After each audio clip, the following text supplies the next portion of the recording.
নাটোরের লালপুরে বিএনপির নেতা ও ঢাকা মেডিকেল কলেজের সাবেক ভিপি ডাক্তার ইয়াসের আরশাদ রাজনের আগমন উপলক্ষে মোটরসাইকেল শোভাযাত্রা ও পথসভা অনুষ্ঠিত হয়েছে।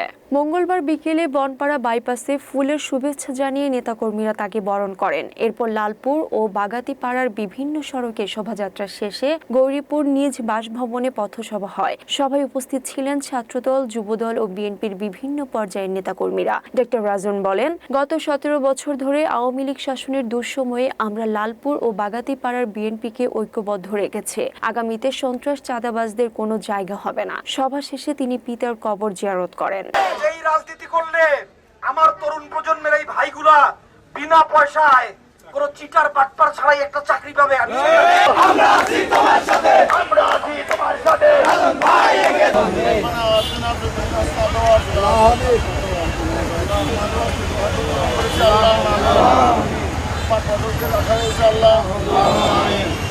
আল্লাহ ওনার